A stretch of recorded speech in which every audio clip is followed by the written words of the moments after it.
Hey, Mike. Yeah, what's going on? Hey, have you ever heard of turbo debt? No, what is that, something to get me into debt faster? No, turbo debt is not to get you in debt faster.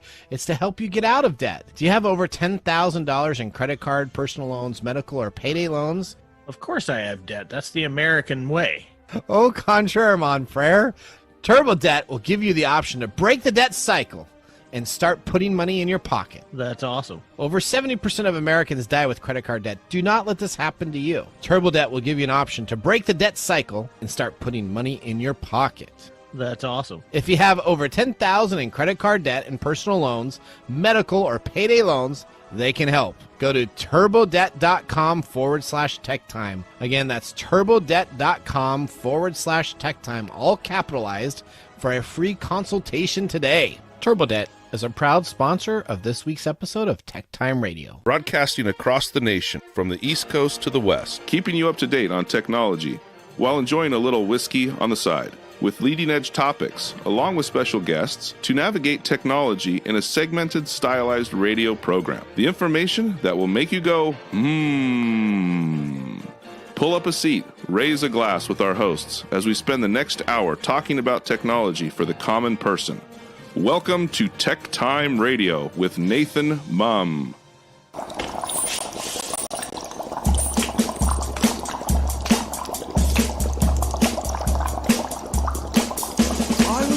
In the lab late one night, when my eyes beheld an eerie sight. All right, welcome to Tech Time with Nathan Mum, the show that makes you go, Technology News of the Week, the show for the everyday person talking about technology, broadcasting across the nation with insightful segments on subjects weeks ahead of the mainstream media. We welcome our radio audience of 35 million listeners to an hour of insightful technology news. Each week, our show covers the weekly top technology subjects without any political agenda. We verify the facts, and we do it with a sense of humor in less than 60 minutes. And, of course, with a little whiskey on the side. We are live streaming during our show on 5 of the most popular platforms, including YouTube, Twitch.tv, Twitter, or X, however you want to call it, Facebook, and LinkedIn. We encourage you to visit us online at techtimeradio.com and become a Patreon supporter at patreon.com/techtimeradio. I'm Nathan Mum, your host, a technologist with over 30 years of technology expertise, working for Fortune 500 companies across the country. Today in the studio, we got Mr. Miller behind the board. We have my co-host here, Marc, and of course, it's a holiday event, so that means we got Nick Espinosa on the show, ready to go today. This is our best. This is normally the most watched episode of the year. This in Christmas gets really close into that area.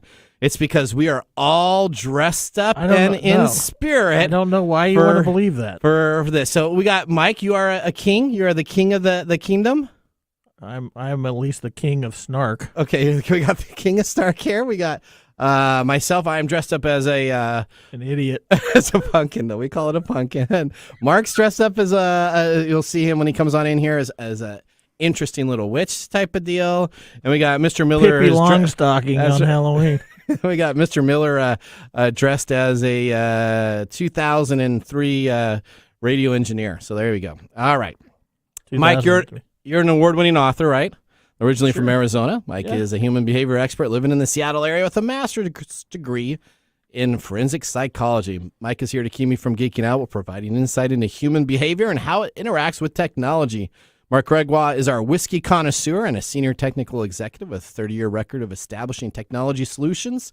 He's a skilled whiskey drinker and is our go-to pick-of-the-day expert. We are all friends from different backgrounds, but bring the best technology show possible every week for our family, friends, and fans to enjoy. Welcome, everyone. Let's start today's show. Now on today's show. All right. Today on Tech Time with Nathan Mum, we have our Tech Time Radio's 2023 Halloween edition with special guest Nick Espinosa, who will help us explore the spooky side of technology.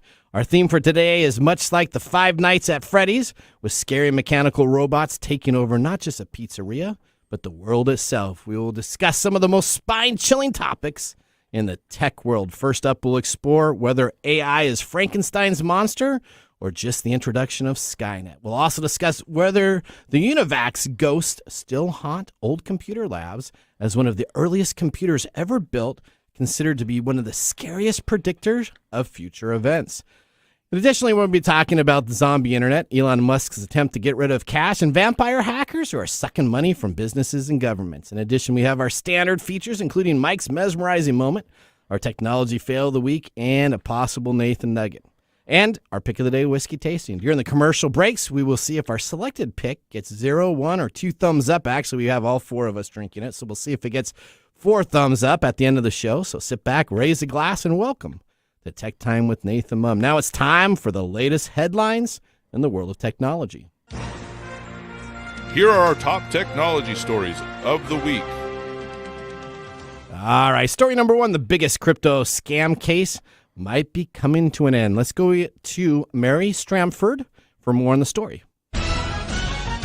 Sam Bankman-Fried, the founder of the failed FTX cryptocurrency exchange, denies knowing FTX money was missing. The founder of the FTX crypto exchange was grilled by a federal prosecutor for a second day.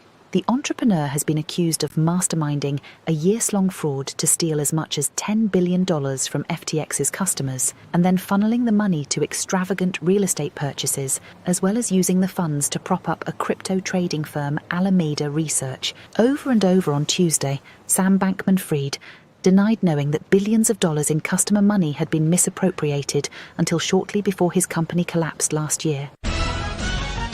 All right, we've talked about Sam Bankman-Fried. Now, let's give a little recap for those people that haven't been listening to this great story that goes out. He's the founder of the failed FTX cryptocurrency exchange, and he's denying that he knows billions of dollars in his customers' money's accounts were misappropriated at his company. Even though he was in charge of it, he says that he has nothing to do with it. Now, he had 20-plus people go on record during this case to say that he absolutely knew what's going on, but he said that he has forgotten, and he was so busy with what's going on. Clearly, he is the one that is in the know.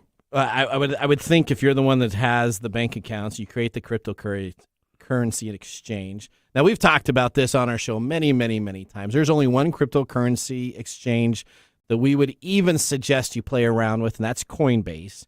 And even at that point, you should be playing with cryptocurrency money like it's casino money at a Las Vegas casino, hopefully without MGM that got hacked, but one that will be able to take your money from you each and every hour as a normal casino can do. Yeah, the bottom line is if you're going to play with cryptocurrency, you might be a losing value. You may lose it all. So FTX, which was once valued at $32 billion at its peak, imploded last year, leaving many customers unable to receive their deposits. So the thing is as a person that had money in there, $32 billion at his peak. Did you didn't? No, I never did. Okay. None at all. I remember a couple of years ago getting like pile drived by tons of people hawking FTX. FTX? Yeah. All over the place. It was crazy. So I have a cryptocurrency exchange that I do. It's called KU Coin, based out of China, and that's the one that I just might as well throw money away. And I try to get it onto a USB flash drive when I buy cryptocurrency there, so I actually have it as a backup on my ledger. And then I use all the rest of it I use Coinbase. So those are the two that I use. But FTX is now bankrupt, lost all that money. Essentially, the problem has that it was based in the Bahamas. So it wasn't a U.S.-based company, but it did open up a company in the United States. This is how the government's going after him, that he was funneling money into that account from FTX. So he took FTX money in the Bahamas, transferred it into a company in California, and that's what they're coming in after him for. FTX collapse kicked off an investigation by the Justice Department and the SEC that focused on, did FTX improperly use customer funds to prop up Alameda Research, a crypto platform that Bankman-Fried had also helped start up. And that's where they're kind of getting this lawsuit to take care of it, is because he actually transferred money into it. The 30-year-old one-time crypto mogul fumbled for answers when the prosecutor, Danielle Sassoon, repeatedly asked whether he told his employees not to spend FTX customer money on investments, pricey real estate, and other expenditures.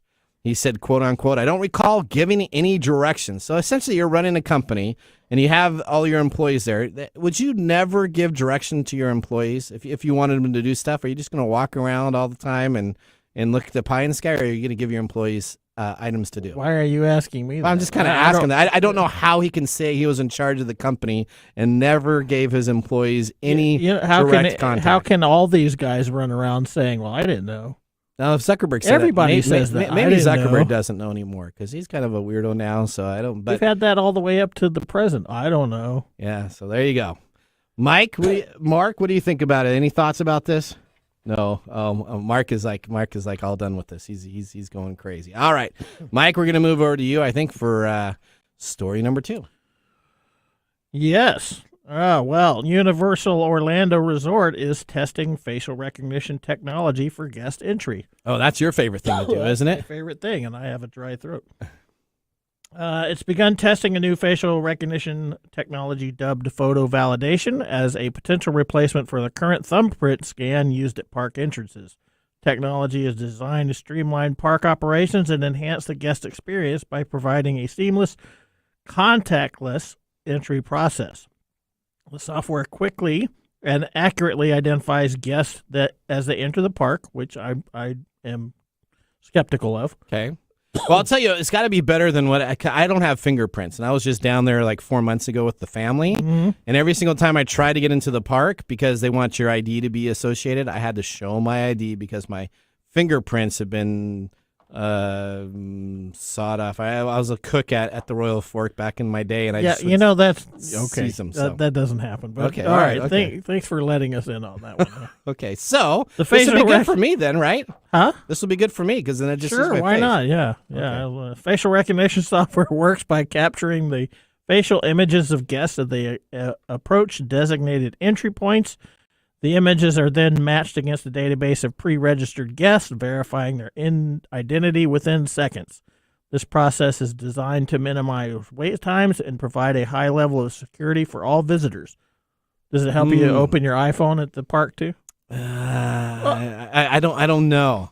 So I'm starting to have a little bit of concern about this. I don't mind getting into the gates, but what else is going to happen? I don't know. Walt Disney Resort previously trialed facial recognition scanners back in 2021. Okay. But they removed them following a lot of negative feedback from theme park ticket holders. One of the biggest concerns is ethical implications of such technology, particularly in relation to personal privacy. Okay. So while the use of facial recognition technology in theme parks could potentially streamline operations and enhance guest experiences, that's the data security and privacy is the top of the That's going to be interesting because that means Universal, they're going to have a massive, massive database of people's names, probably phone numbers, addresses, credit cards, because that's what you use to purchase your tickets. We talked about that previously. I mean, there's not much more that they're going to gather than you having an online thing with, MGM, what are the other things? Any other hacked? app? Now, any other, so like a travel app, or we can ask Nick about all the stuff that But, got hacked. one of the things you mentioned is that if they hack this system, they can also see your movements throughout the park and capture your purchases or whatever you're doing throughout the park, which I think is the crux of the personal privacy thing. Do you think this would help with crime? So let's say if I go on, this could though, right? Because if I go on in and let's say I steal something. Okay, we've done stories about this many times over about law enforcement using these, and it comes back with problems. Okay. Especially where it misidentifies persons of color. Okay. Particularly. Okay. And I'm sure if you bring up that particular piece, it's probably not going to help. Okay. Okay. But, CCTV is all over the place anyway. It's becoming more and more of a reality, so.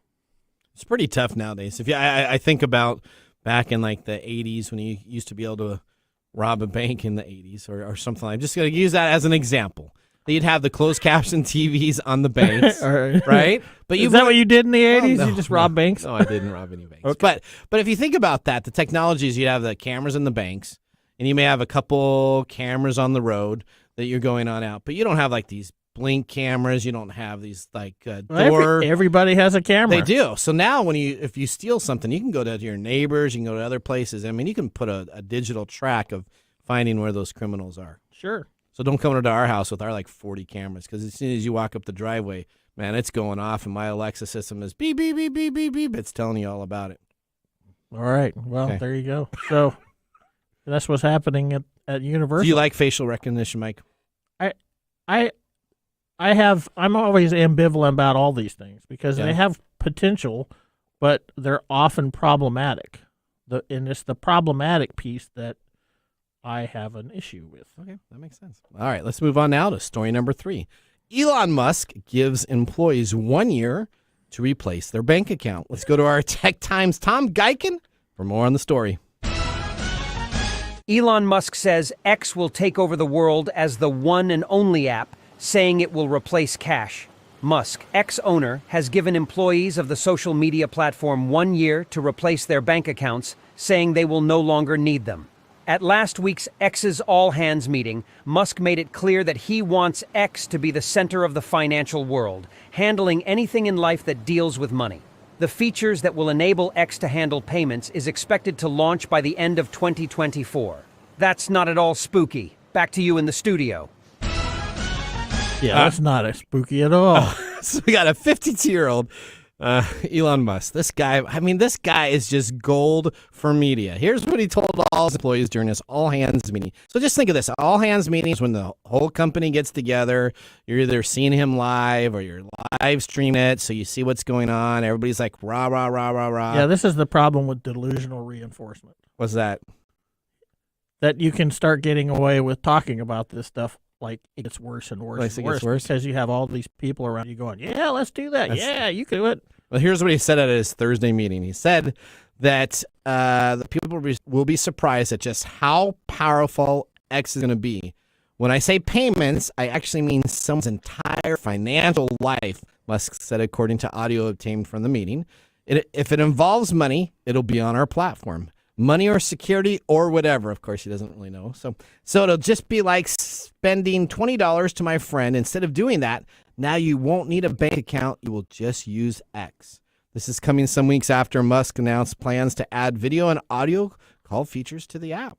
He has already started paying rewards or bribes to creators who are Twitter Blue subscribers. So if you are a Twitter Blue What was that? subscriber. Did I hear you say the word bribes? Yeah, I did. I wasn't in the script. I added that to there. But so what he's now doing, this guy, I mean, he lives in his own little world bubble. That's what I'm talking about. That he's got. So he's now, if you tweet out stuff that he's excited about as a Twitter Blue subscriber, so you got to pay your $12 a month or $9 a month for the service. And then when you do that, if you tweet something out, he'll give you 50 cents back. He'll give you 25 cents back. He'll give you $1 back. Really? So you got some incentives there. So he's gonna give me money to tweet stuff he likes, huh? Well, that if you tweet stuff that he likes, then he'll find you out. If you're an influencer and you're paying to use the Twitter Blue subscribers, he'll give you some money back. Doesn't that sound so great? Good old buddy Uncle Musk, right? I am often rendered speechless by your enthusiastic renditions of Elon. He is like a cartoon character. He is like, a cartoon character. He is like the perfect cartoon But character. They all live in a world of delusion. But yet he produces a car that runs really well, Tesla. He's His going company to does. His He company doesn't. does. Correct. He started ChatGPT.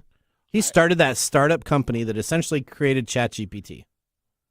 He must be your hero then. Well, he's not my hero, but he's like so crazy that if you get enough, Steve Jobs was the same way. I know everybody in Apple thinks he's great. He was a crazy nut too, but he get people that's excited. That's what we do. We take the function of whatever is created by these companies and we put it on this person and saying this is why this exists. Yeah. And it takes credit away from the actual people who design and implement them and put it on the person who's standing there going, yes, we're going to do this. Yes, we're going to do this. And we're seeing an interesting phenomenon with Elon being like getting way further out there in the delusional world. Well, I can tell you that I don't think the United States government is thinking cash is going away. Yeah, anytime I'm pretty sure this is not going to happen. And I'm really concerned. Are you ready for the prediction show at the end of January or at the end of December? I'm really concerned about this employee thing. I want to see, if this is a real deal and What happens if they don't change bank accounts? Do they not get paid I anymore? don't know. He didn't explain that at all. All right, well, that ends our top technology stories of the week. Moving on, we have our Halloween special episode of the scariest things in technology. And no holiday special is complete without our special guest, Nick Espinosa. What are Nick's 3 scariest technology events that happened in 2023? Well, we'll explore this in our next segment, Ask the Expert. You're listening to Tech Time with Nathan Mum. We'll be back after this break. This is Marc And Greg. for Copiers Northwest With a terrific offer. called Printer Care Plus. It's simple. Buy HP printer cartridges from Copiers Northwest and we'll service your current printers for free. That sounds too good to be true. It's made possible due to our HP Copiers Northwest relationship. Copiers Northwest is an HP Platinum partner. One of only 2 in the entire Northwest. And now with Printer Care Plus, Copiers Northwest will provide free printer service. as long as they purchase genuine HP cartridges from Copiers Northwest. That's right. IT departments no longer have to service printers. Or fix paper jams with Printer Care Plus. They can focus on more strategic initiatives. And let our experienced technicians keep their HP printers up and running. Sounds like a love-love relationship for IT departments. Don't get too carried away. So how do they get more details on Printer Care Plus? Call Copiers Northwest today, 206-282-1200, or visit copiersnw.com. Copiers Northwest. New ideas, new solutions.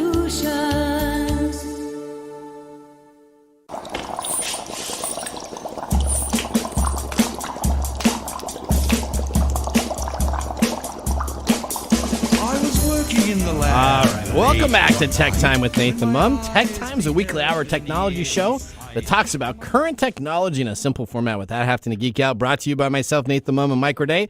We just had our first whiskey tasting during the break, and now we have Marc in studio and his all get out for Halloween to tell us what we have chosen to taste today. Hello, I my think- pretties. I think you're enjoying that a little bit too much, Mark. I enjoy it very much, Mike. Okay, well, that's Now- some place where we disagree wholeheartedly because I hate this. I think we dressed in the wrong costumes, though. I think we should have dressed as M&Ms because you have M, N, Okay. M.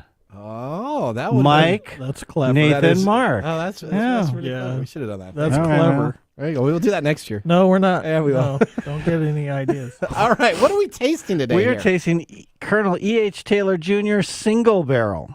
So, from Buffalo Trace website, Colonel Edmund Hayes Taylor Jr. is widely considered one of the founding fathers of the bourbon industry, who in 1870 purchased what is now called Buffalo Trace Distillery.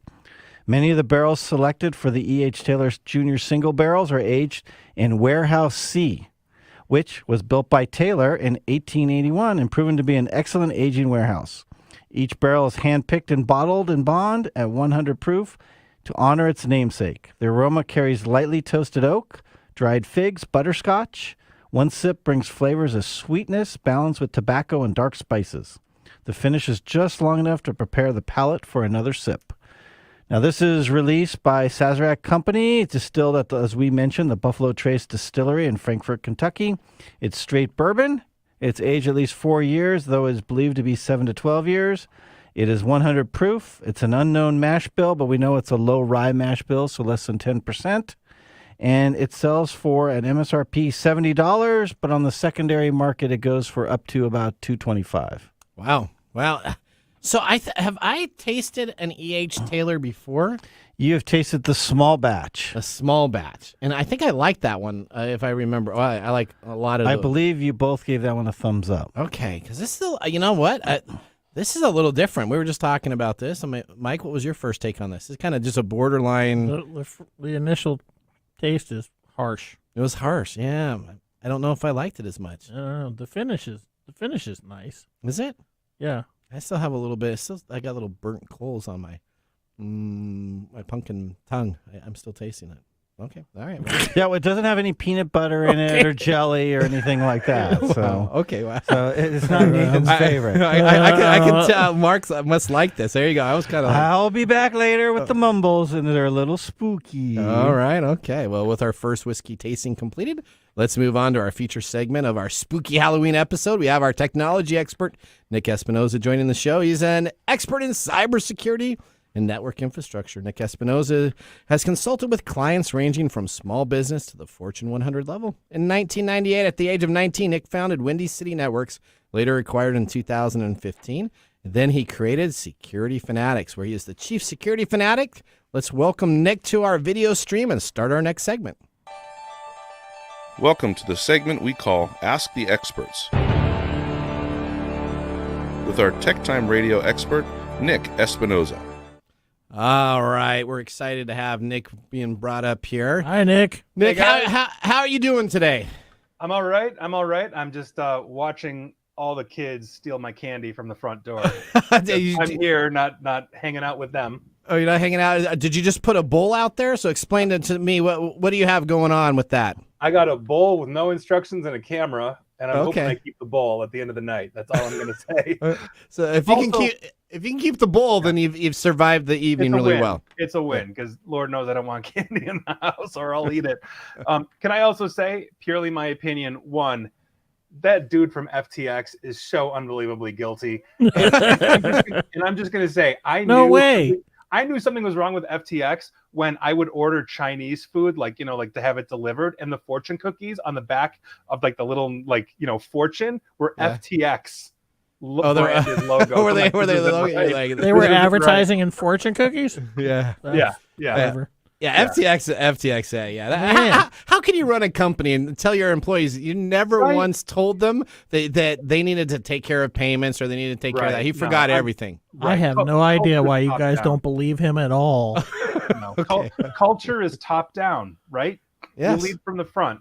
Yes. So how you conduct yourself is how your employees will, and it's unbelievable. But anyway, They're gonna nail him on perjury, then I guess. Yeah, they'll nail him on the biggest thing that they'll nail him is that he came back and essentially said that he was investing into his other company with the money. If he would have just kept the money offshore in the Bahamas, he probably would have been in great shape. But he decided to double dip a little bit too much. Yeah, I mean, he's going to end up in Club Fed with the Enron guys anyway. So he'll learn a whole new business scheme anyway. Anyway. All right. Well, we're excited to have you online. Yeah, so before we get to our top 3 stories, let's talk about some stories that did not make the cut. So just thinking about some technology items here, we're going to go through your top 3 scariest. What are some things that have kind of made you go, or got a little scared about technology during the year that we're not going to cover here in the top 3? Yeah, I mean, so obviously we now have World War III starting in the Middle East, with just that horrific event in Israel and all of that. And as we are looking and tracking at all of that, we are seeing just cyber warfare absolutely launched on both sides. Right now, if you're looking at external to both Israel and Palestine or Hamas, it's about a 5 to 6 to 1 ratio on terms of hacking that are pro-Hamas as opposed to pro-Israel. So I think we're going to see a long and extended protracted situation there. Obviously, Ukraine continues to carry on and all of that. And we've seen some absolutely just massive and spectacular, for lack of a better term, breaches this year. So, it's on and on. As you know, I do every Sunday the breaches of the week, and they just keep getting longer and longer. And it's heartbreaking to see, but that's the name of the business, right? It's the name of the game. It kind of sucks that didn't make the cut for the spookiest. Well, that means there's some other stuff that'll be here. I mean, this is the Mike Drinks a Lot show. This is the consumers now. I think we've just become numb to the idea that our information is just not going to be breached anywhere, and I don't even think most people care nowadays. Yeah, I mean, they put their information out there, and it gets hacked, like the MGM thing. That is huge. That's a lot of info that we should be upset about, but nobody's like, all right, I'll sign up for the Players Club later. It's called learned helplessness. Right. Well, I travel a lot for speaking engagements, as you know. How many times have I stayed at a Marriott, and how many times have they gotten my data breached? Part of the problem that we have in the cybersecurity community is fatigue. Not just of cybersecurity professionals, but a general public that doesn't understand that data ages. So when they hear another data breach, it's like, is what I'm caught up in 100 of these in the last 3 years. So why should I care anymore? And that is one of the biggest issues that we've got, just not longitudinally understanding the problems with that attitude. And so it's something we're continuously fighting against. It's a huge problem. All right, so let's go here. Let's do it. We're going to start. We're going to do 3, 2, and then 1. So, Nick, we're going to go to your third most scariest item for 2023. Number 3 is what? The U.S. Patent and Trademark Office. Okay, so explain that. Here in the United States, or USPTO, or USPTO. I don't know.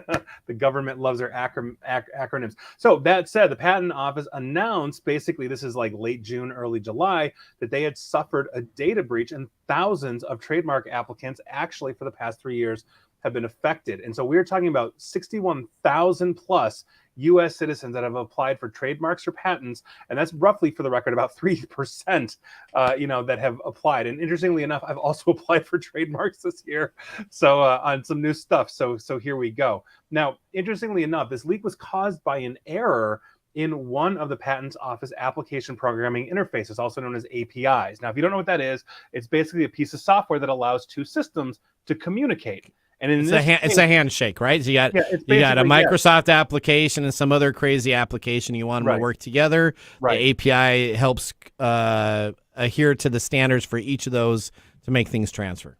Right, exactly. And so in this case, the API is allowing applications used by the Patent Office essentially to display the status of trademark. But here's the thing. You have to sign up essentially with a trademark with a domicile address, like a home address. And by virtue of that, they mistakenly published everybody's address, for that 61,000.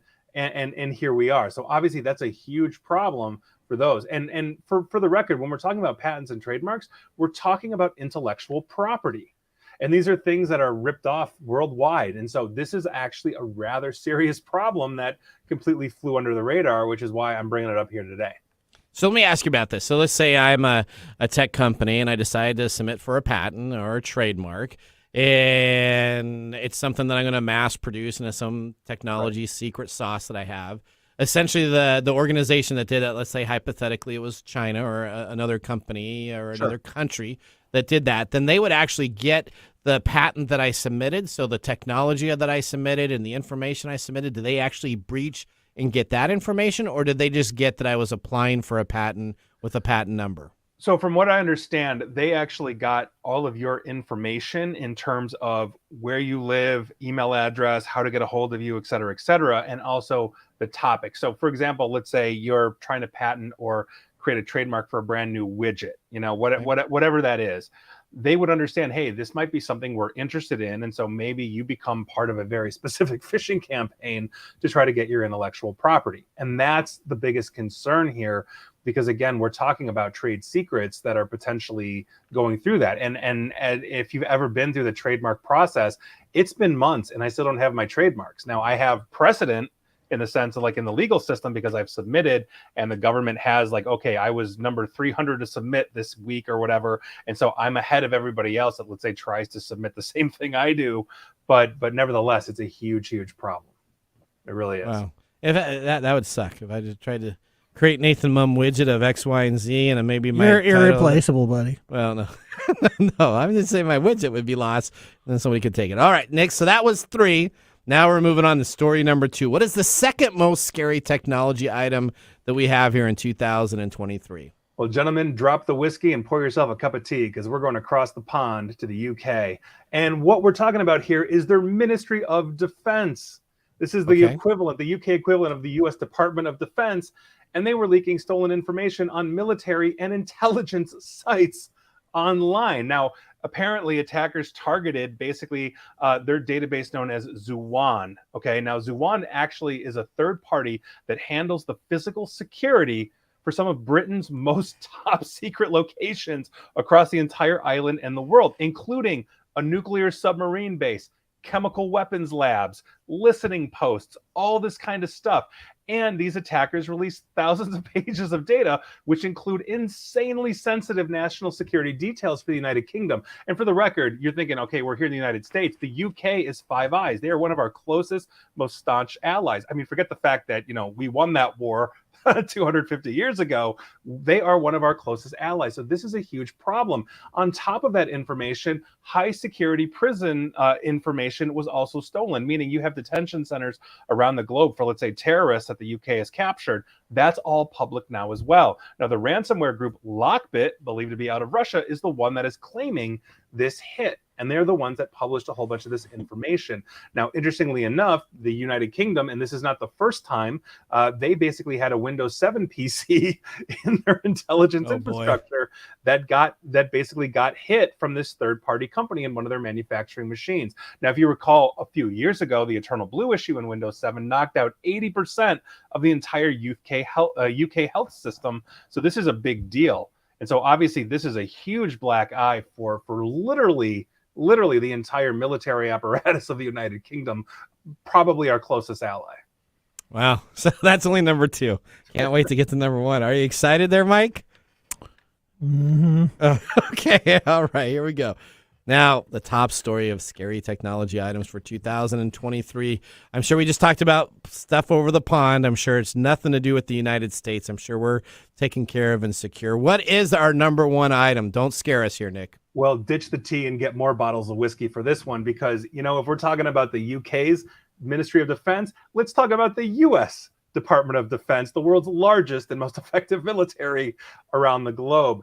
They basically had an exposed server that was literally just spilling out internal U.S. military emails for about 2-3 weeks, just to anybody that wanted to go look. That's absolutely nuts. Now, interestingly enough, basically the U.S. military was running a Microsoft Azure server that's in the cloud. And for the record, nobody knows how to configure the cloud, including apparently the Pentagon. And that server was physically separated. That's why you got to use the Amazon cloud service. They're the only one that makes sense, in my opinion. Sorry, I hate Amazon on a lot of other things, but at least their cloud service comes with some instructions. The Azure cloud service is very difficult as an expert to even understand. But okay, continue on.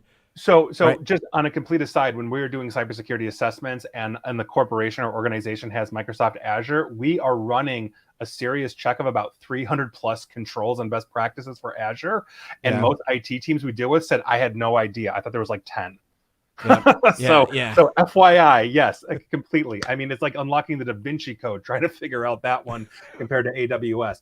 Wow, my confidence in the cyber community has just gone up a lot. Yeah. Well, this is, again, I said drop the tea, get the whiskey, because that's right. Well, we got a lot of that. Yeah. So basically, they had an exposed server in Azure, Microsoft. Basically, that was part of their internal mailbox system, storing about 3 terabytes of internal military emails. And we are talking about literally SOCOM. That's the Special Operations Command, the military unit that does special military operations and all of that. You want to send the SEALs to kill bin Laden? That's SOCOM, right? And so that's obviously a huge problem. So they misconfigured this, and the server was exposed, and it didn't even have a password. No password.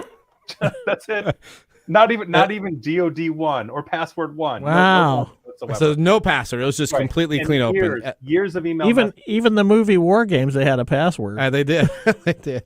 Yeah, it was Professor Falcon's kid, Joshua. Joshua. Right? Joshua. Yeah. Been a while. Yeah. Love that movie as a kid.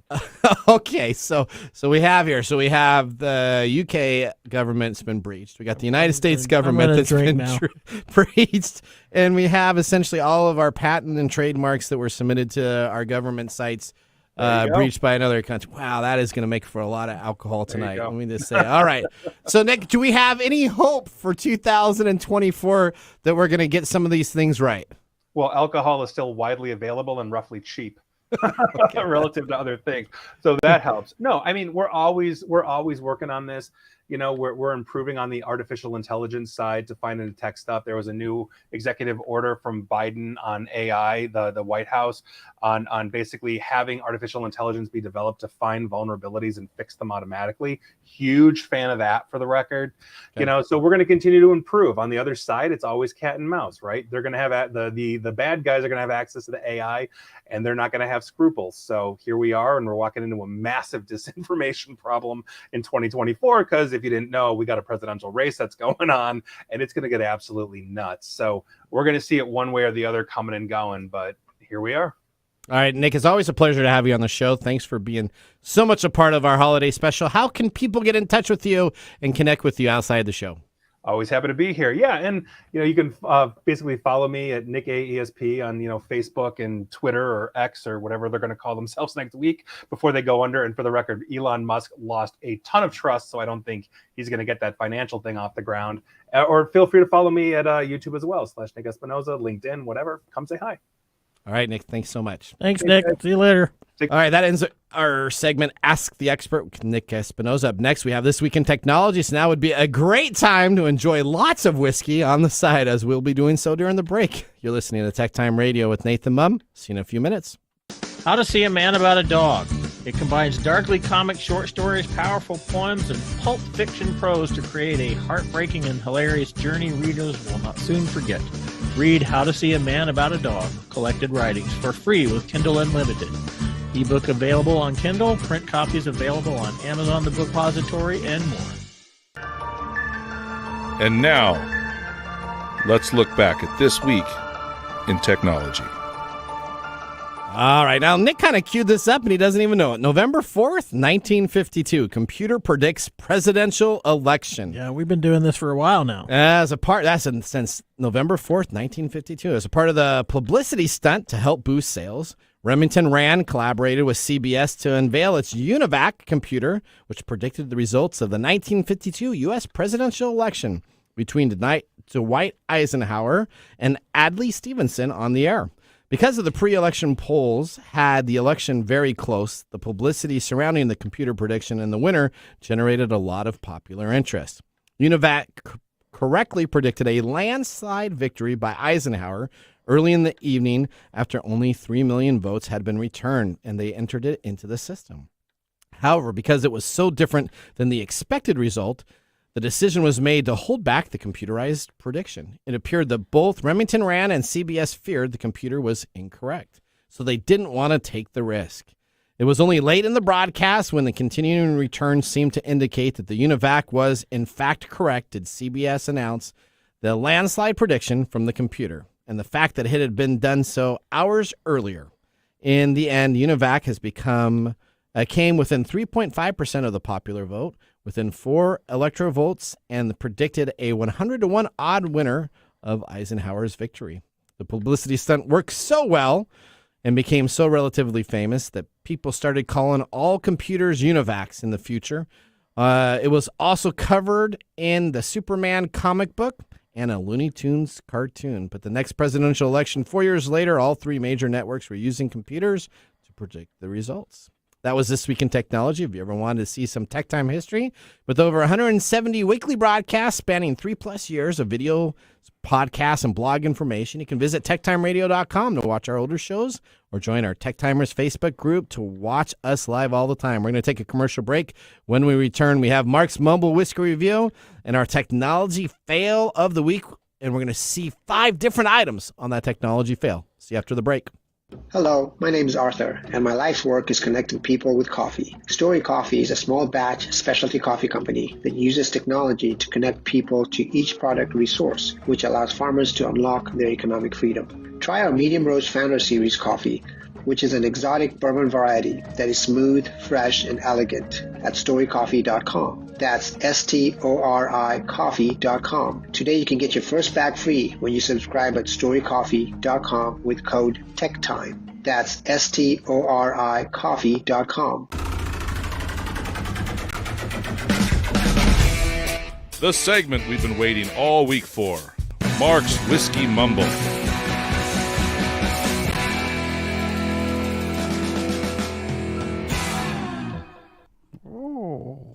Very nice.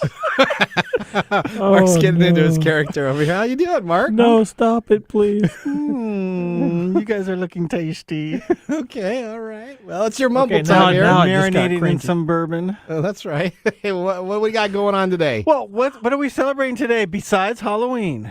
I don't know. Your hairstyle? Ooh, thank you. I don't know. Marc, I can never predict where you find this stuff, so I have no idea.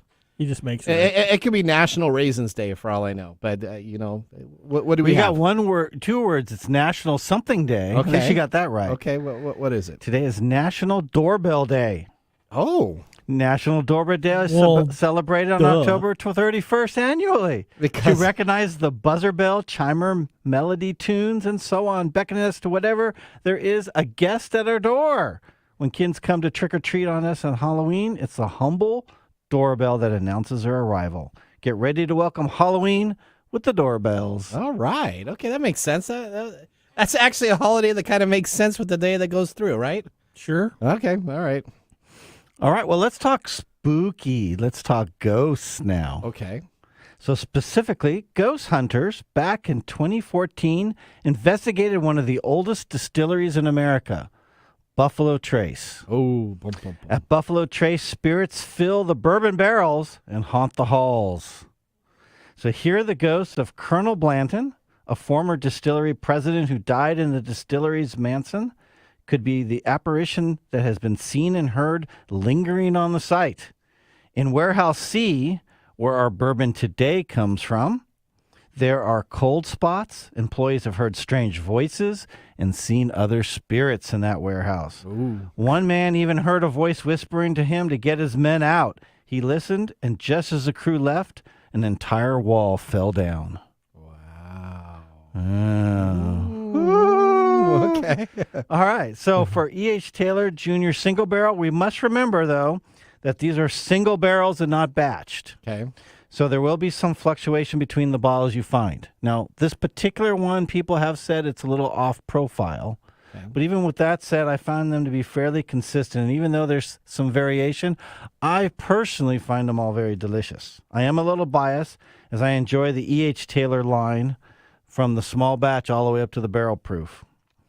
I do find the single barrel to be a bit livelier than the small batch. Flavors of roasted oak, vanilla, rich caramel, cherry, and slightly spicy. Ooh. That's why Mike probably doesn't like it as much, because it has a little spice in it. A little spicy in it. You know, spice in life is what makes the medicine goes down. I think you watched the wrong movie. You didn't watch the same movie I did. What's that? The Wicked Witch of the West? No. What Spoonful of Sugar. Oh, okay. Mary Poppins. Yeah. Did you see the second one? No. Okay. You didn't. It has nothing to do with what Marc just said. A spoonful of delicious bourbon that is spicy. I think fit for a king. You need to do Willy Wonka. Candy is dandy, but liquor is quicker. Oh, okay.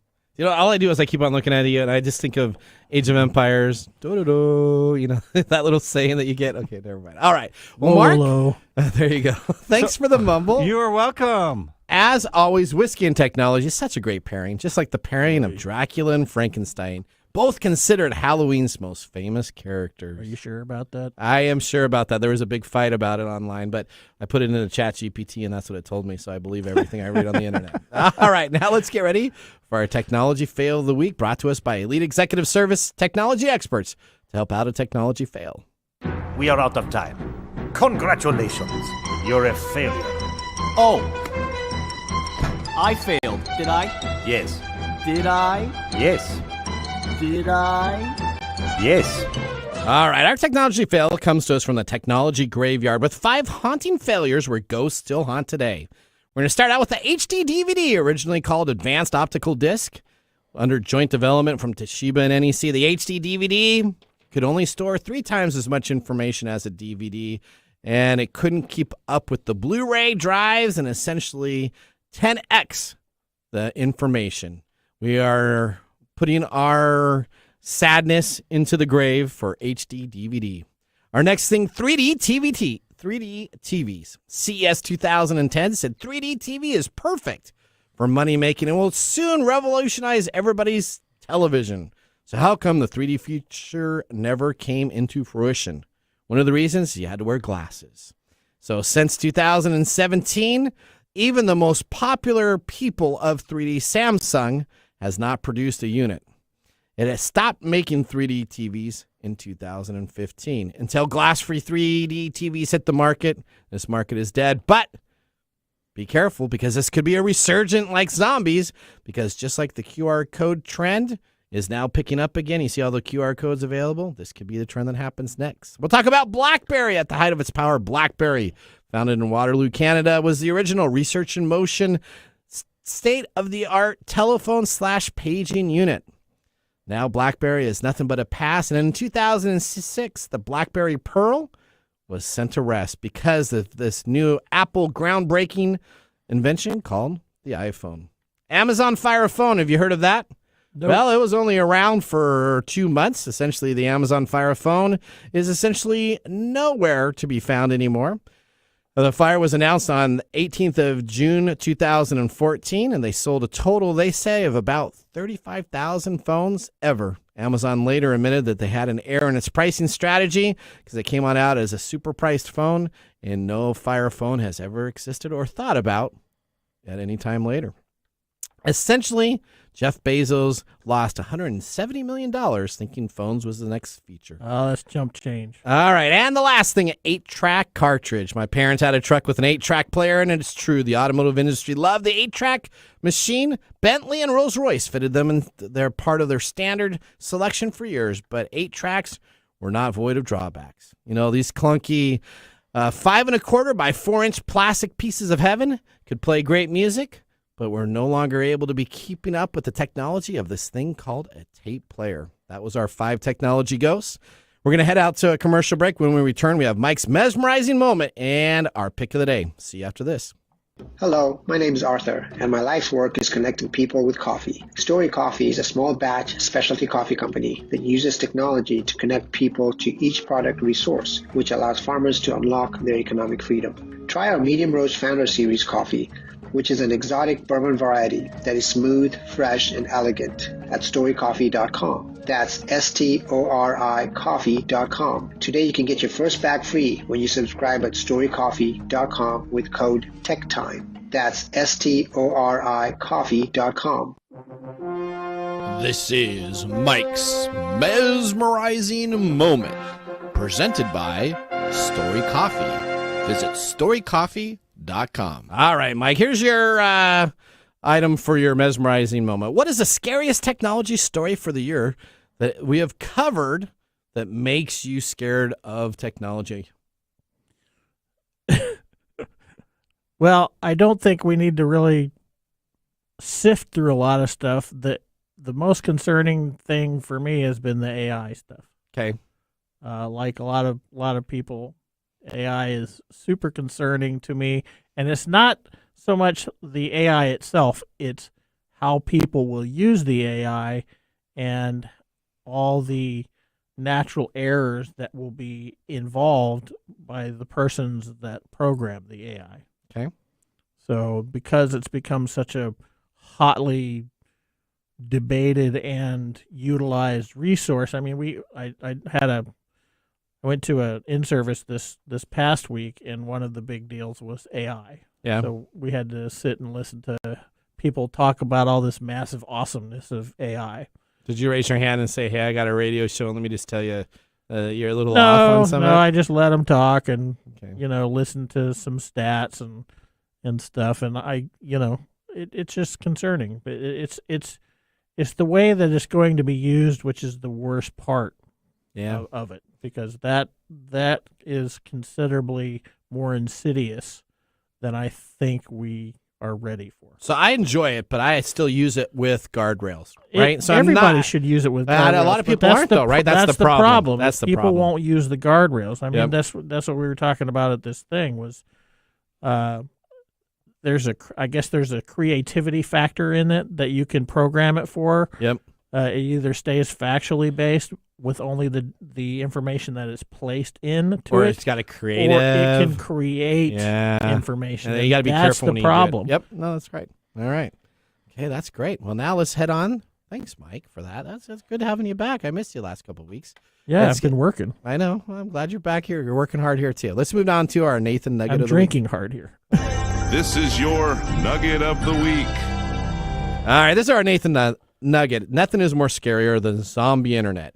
So I have the best 2 Wi-Fi routers for 2023. I think you really have to explain what that is. Zombie Internet is, have you ever tried to open a web page and your circle just keeps on going and going and going? Okay, all so the time. that is in the tech world called Zombie Internet, because if your configuration isn't done correctly, you can have milliseconds of time that needs to be delayed. You can have transfer relays that are delayed. So we're going to talk about the 2 best Wi-Fi routers. So I got the TP-Link Archer AX21, best budget Wi-Fi 6 router.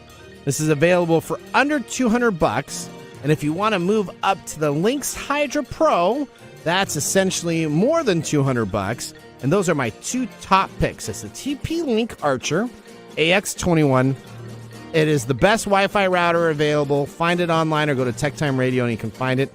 The Lynx 6 Hydra Pro 6 mesh Wi-Fi router for $200. Now let's move to our pick of the days here. Marc, you going to tell us what we are tasting for our pick of the day? You're drinking today Colonel E.H. Taylor Jr., the single barrel, straight bourbon, 100 proof, $70, unless you get it in the secondary at $225. So if I see any thumbs down, I will be tearing out those thumbs and scratching out your eyes. All right, Miller gave it a thumbs up. What are you going to give it, Mike? I'm going to give it a thumbs down. Are you going to give it a thumbs down? I'm going to lose my eyes. You know what? I may have to lose my eyes, too. I didn't like it either. I'm going to give it a thumbs down. That's 2 thumbs down on your... Well, that doesn't surprise me with you two. Okay, will you give it a thumbs up? Oh, yes. I already went through 2 glasses. Bye-bye. All right, see you guys next week.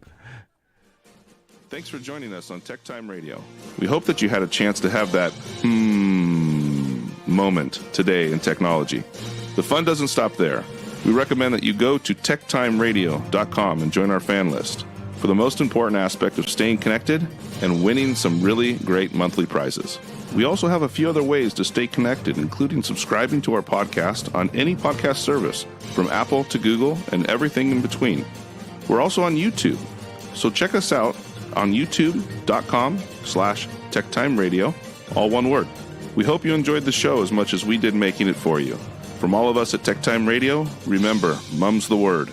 Have a safe and fantastic week.